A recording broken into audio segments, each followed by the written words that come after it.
আমি একজন ১৮ বছরের নারীর অর্থ কি? আমার নাম শোভা। আমি নাচতে অনেক পারদর্শী ছিলাম। আমি একজন মুসলিম পরিবারের মেয়ে হয়েও নৃত্যশিল্পে অনেক বেশি পারদর্শী ছিলাম। তাই আমার নিজস্ব একটা নৃত্যের ক্লাব ছিল, যেখানে আমি ছোট বড় সব রকম মেয়েদের নৃত্য শেখাতাম। এদিকে আমি আবির নামের একটি ছেলেকে ভালোবাসতাম। আমি ভালোবেসে আবিরকে বিয়েও করেছিলাম। ছেলেটি আমাকে কিন্তু ভীষণ ভালোবাসত এবং তার ভালোবাসার টানে আমি তাকে বিয়ে করেছিলাম। এতে আমার পরিবারের লোকজনের কোনো আপত্তি ছিল না। তারপর বিয়ের পরে যখন আমি আবির সঙ্গে শ্বশুর বাড়িতে এলাম, তখন আমার স্বামী বাসর রাতে আমাকে অনেক ভালোবাসে, ফলের রস খেতে দিয়েছিল এবং সে নিজেও এক গ্লাস শরবত খেয়েছিল। তারপর ওই শরবত খাওয়ার পরে আমার যখন জ্ঞান ফিরে আসে, তখন চোখ খুলতে আমি যা দেখলাম তাতে আমি মরে যাওয়ার অবস্থা হয়েছিল। কারণ ওই বাসর রাতে আমার স্বামী তো আমার কাছে ছিল না। ৪ জন পর পুরুষ আমার রুমে দেখতে পেলাম এবং আজও বৃষ্টিতে আমাকে দেখছিল। তাদের অঙ্গি ভঙ্গি দেখে মনে হচ্ছিল তারা যেন কোনোদিন মেয়েমানুষকে দেখিনি। তারপর আমি যখন ভয়ে আমার স্বামীর নাম ধরে চিৎকার করতে শুরু করি, তখন ওই পরপুরুষের হেসে বলল, আমার স্বামী নাকি আর কোনোদিন ফিরে আসবে না। তারপর তারা সবাই মিলে আমাকে এমন অবস্থা করেছিল যা শোনার পর তোমাদের।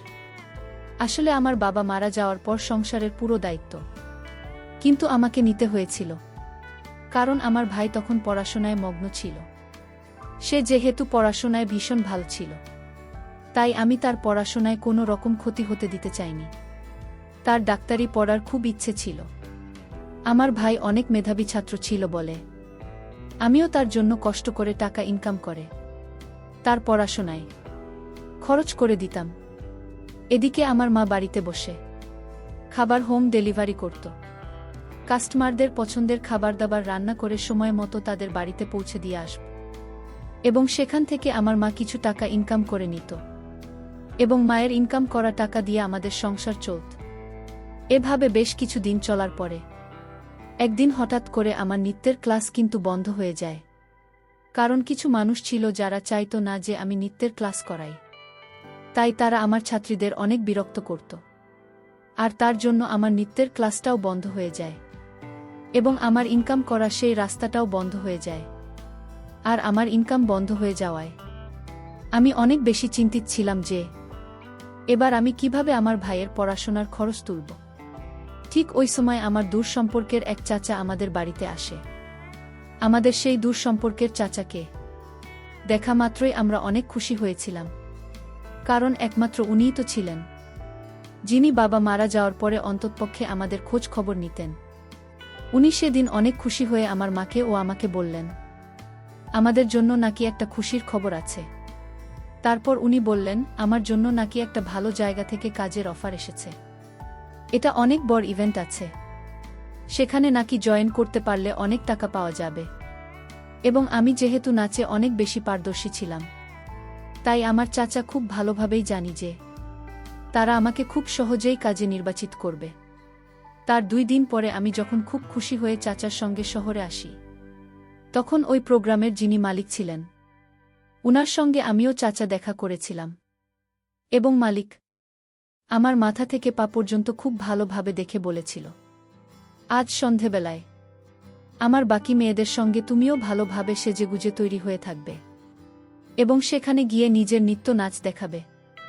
আমি তখন মালিককে বলেছিলাম আমাকে এখানে নৃত্য পরীক্ষা দিতে হবে। তো তখন মালিক আমাকে বলেছিল কোনো পরীক্ষা দিতে লাগবে না, সন্ধেবেলায় তৈরি হয়ে থাকবে।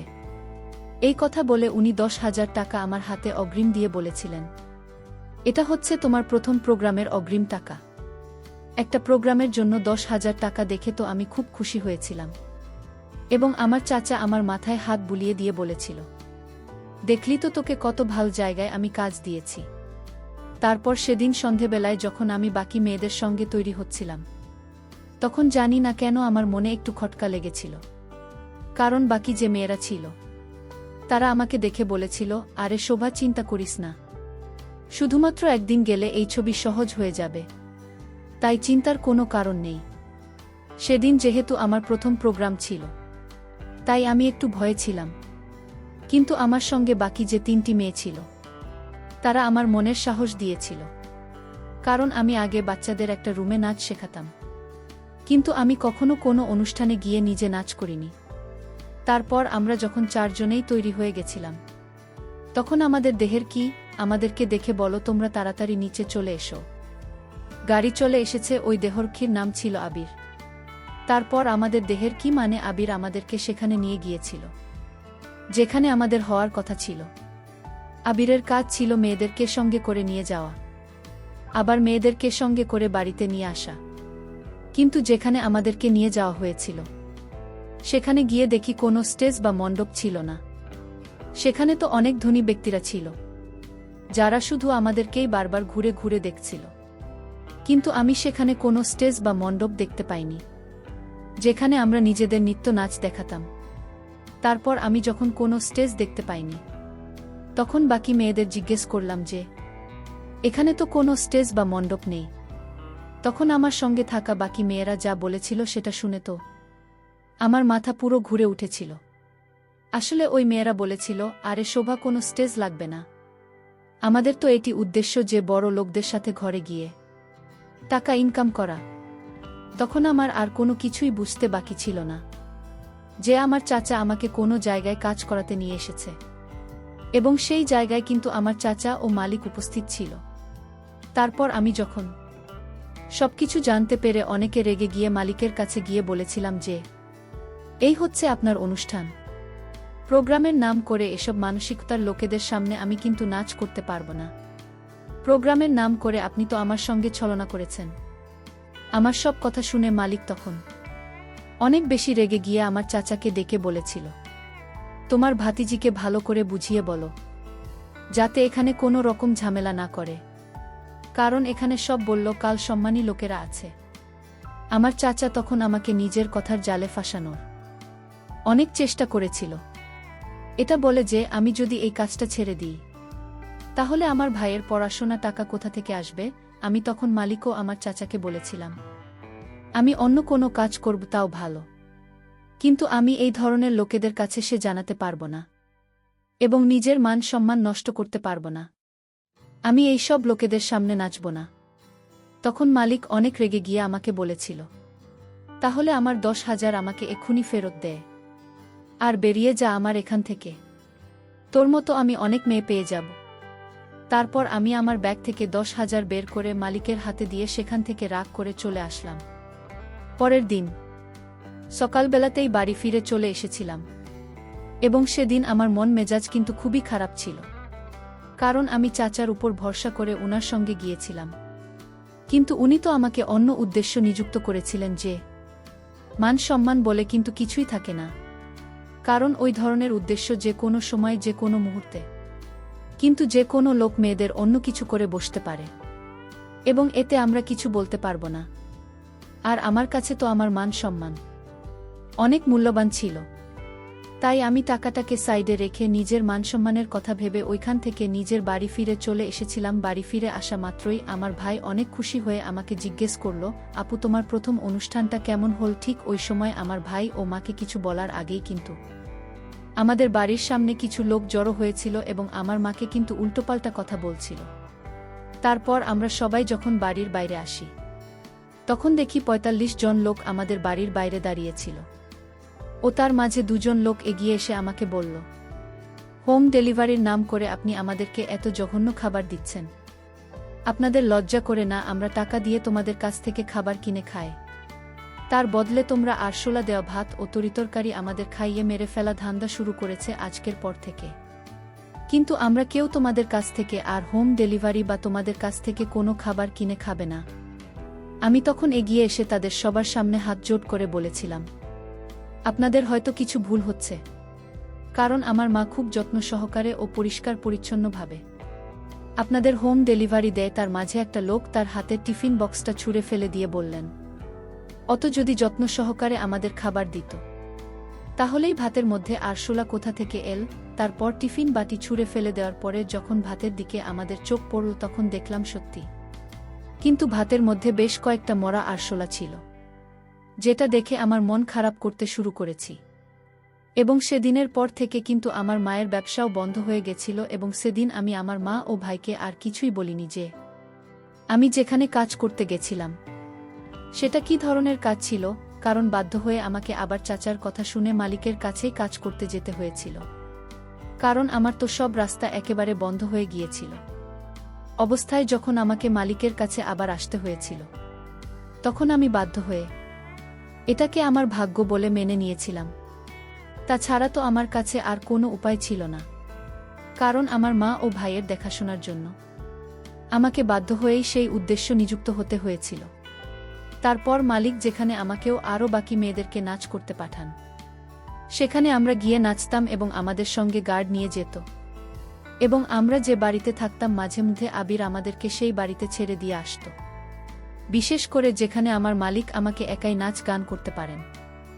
সেখানে আবির আমার সঙ্গেই থাকত এবং আমার উদ্দেশ্য হয়ে যাওয়ার পরে কিন্তু খুব যত্ন সহকারে আবির আমাকে বাড়িতে নিয়ে আসত। এদিকে মালিকের কাছে উদ্দেশ্য সফল করার পরে আমি অনেক টাকা কিন্তু রোজগার করেছিলাম এবং আমার পরিবারের অভাব কিন্তু অনেকটাই দূর হয়ে গিয়েছিল। এদিকে আবিরের আমার প্রতি হাবভাব দেখে ধীরে ধীরে বুঝতে পারি যে আবির আমাকে পছন্দ করতে শুরু করেছে, কারণ একদিন যখন একটা অনেক বড়লোক পরিবারের ছেলে পার্টি করছিল, ওই পার্টিতে মালিক শুধু আমাকে একা পাঠিয়েছিল এবং আমি যখন পার্টিতে গিয়েছিলাম নাচ গান করার জন্য, তখন কিছু ছেলে আমার সাথে অন্য রকম আচরণ করতে চেয়েছিল। তখন আবির ছেলেদেরকে মেরেছিল আমার সঙ্গে দুর্ব্যবহার করার জন্য। তখন মালিক আবির সামনে এসে আবিরকে একটা থাপ্পড় মেরে বলেছিল, তুই আমার চাক, তাই তোর কিভাবে সাহস হলো আমার ক্লায়েন্টের সঙ্গে এত খারাপ ব্যবহার করার? বেশি বেয়াদবি করলে তোকে কিন্তু এখনই ঘাড় ধাক্কা দিয়ে বের করে দেব। আবির তখন মাথা উঁচু করে মালিককে বলেছি, আপনার এই অসভ্যতা আমার আর কোনো দরকার নেই। আপনার এই কাজ আমি এক্ষুনি এই মুহূর্তে ছেড়ে দিয়ে চলে যাচ্ছি। এই বলে আবির আমাকে সেখান থেকে আমাকে বাইরে নিয়ে এসে বলেছিল, শোভা, তোমার আর এসব করার কোনো দরকার নেই। আমি তখন আবিরকে জিজ্ঞেস করেছিলাম, তুমি আমার ব্যাপারে এত ভাবছো কেন? তুমি আমার এত যত্ন কেন করছো? আমি তো তোমার কেউ নই। আবির তখন আমার চোখের দিকে তাকিয়ে বলেছিল, শোভা, অনেকদিন থেকেই ভাবছি তোমাকে একটা কথা বলবো, কিন্তু আমার সাহস হয়নি, কিন্তু আজ আমি তোমাকে সে কথাটা বলবো। তারপর আবির আমাকে বলেছিল সে নাকি আমাকে অনেক ভালোবাসে, আমাকে বিয়ে করতে চায়। এদিকে সে যখন আমার কেয়ার করত তখন আমার খুব ভাল লাগত এবং আমিও মনে মনে তাকে পছন্দ করে ফেলেছিলাম। তাই আমিও তাকে বিয়ে করতে রাজি হয়েছিলাম। এবং তার 2 দিন পরেই আবির আমার মায়ের সঙ্গে দেখা করে বলেছিল আমাকে বিয়ে করে নাকি সে আমাকে নিয়ে বিদেশে চলে যাবে এবং এটাও বলেছিল যে সেখানে গিয়ে আমরা দুজন মিলে কাজ করব। যার টাকা রোজগার হবে সেটার কিছু অংশ আমার মা ও ভাইকে দিয়ে পাঠান, যাতে তাদের অসুবিধে না হয়। কারণ বিয়ের আগে আমি আবিরকে বলেছিলাম যে আমি কিন্তু বিয়ের পরেও কোনো ছোটখাটো কাজকর্ম করে আমার মা ও ভাইয়ের দেখাশোনা করব। আবির তখন আমাকে বলেছিল, শোভা, তোমাকে কোনো চিন্তা করতে হবে না, আমি তোমার সঙ্গে আছি এবং তোমার মা ও ভাইয়ের দায়িত্ব আজকের পর থেকে আমার উপর ছেড়ে দাও, কারণ আমি তো অনাথ, আমার তো কেউ নেই। তাই আজকের পর থেকে তোমরাই আমার সব। তারপর আমিও আবির আমাদের বাড়িতে মৌলানা সাহেবকে দেখে আমরা একে অপরকে খুব ভুল করেছিলাম এবং আমার মা ও ভাইয়ের সঙ্গে দেখা সাক্ষাৎ করে ভীষণ খুশি ছিল। এবং আমি যেহেতু আবিরের ব্যাপারে সবকিছু আমার মা ও ভাইকে আগেই বলেছিলাম যে আবির কিভাবে আমার খেয়াল রাখত, তাই আমার মা ও ভাই আমার জন্য খুব খুশি ছিল। তারপর বিয়ের দিন রাতে যখন আবির আমাকে নিয়ে বিদেশে যাওয়ার জন্য শহরের দিকে রওনা দেয়, তখন সেদিন রাতে আমরা কিন্তু একটা হোটেলে ছিলাম এবং সেদিন আমার বাসর রাত ছিল এবং আমি নিজের ভালোবাসার মানুষটিকে পেয়ে খুব খুশি ছিলাম। ভেবেছিলাম এবার হয়তো আমার জীবনের সব দুঃখ কষ্ট দূর হয়ে গেছে, কিন্তু স্বপ্নেও ভাবতে পারিনি যে আমার সঙ্গে এমনটা হবে। কারণ বাসর রাতে আমার স্বামী আবির যখন আমার রুমে আসে তখন সে আমাকে এক গ্লাস শরবত খেতে দেয় এবং সে নিজেও এক শরবত খায়। খাওয়ার পরে জানি না আমার কি হয়েছিল, কারণ আমি যখন চোখ খুলে তখন আমার যা দেখলাম তাতে আমার মরার মতো অবস্থা হয়েছিল। কারণ আমার বিছানায় আমার স্বামী নয়, অন্য একজন শুয়েছিল এবং আমি যে পরিস্থিতিতে ছিলাম সেটা দেখে আমি স্পষ্ট বুঝে গিয়েছিলাম যে আমার সঙ্গে কি ঘটেছে। কিন্তু আমার আগের রাতের কোথাও কোনো কিছুই মনে ছিল না। তারপর যখন ভালো করে চোখ খুললাম তখন দেখলাম আমি তো একটা আলাদা জায়গায় আছি। তারপর আমি যখন অনেক বেশি ভয় পেয়ে ঘাবড়ে গিয়ে তাড়াতাড়ি বিছানা থেকে উঠে বাইরে গিয়ে আমার আবির নাম ধরে ডাকাডাকি শুরু করলাম।